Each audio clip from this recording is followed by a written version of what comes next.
मी हे आत्मविश्वासाने का म्हणतोय, कारण आपण काम करणारे लोक आहोत, अडीअडचणी समजून घेऊन सोडवणारे लोक आहोत.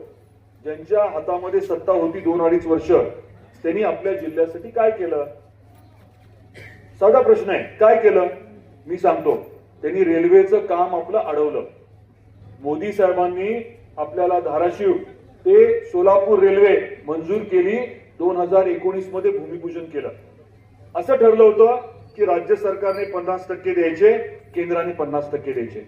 राज्याने पैसे देण्याचा नकार केला. ठाकरे साहेबांना आपले तत्कालीन मुख्यमंत्री उद्धवजी ठाकरे आणि अनिल परब तत्कालीन परिवहन मंत्री, त्यांना मी आवर्जून विनंती केली की 50% द्यायचं ठरलं होतं, द्या पैसे. शेवटपर्यंत 1 रुपया त्यांनी दिला नाही.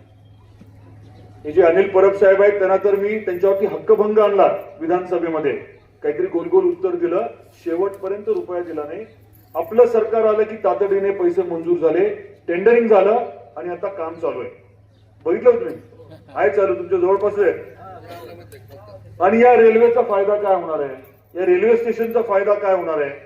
तर इथे जंक्शन होणार, प्रचंड प्रमाणामध्ये गुंतवणूक येणार आणि आपल्याला आताच रेट, जमिनीचे दर किती वाढले ते मी तुम्हाला वेगळं सांगायची गरज नाही. खूप मोठ्या प्रमाणामध्ये आपल्या धाराशिव शहराला त्याचा फायदा होणार आहे.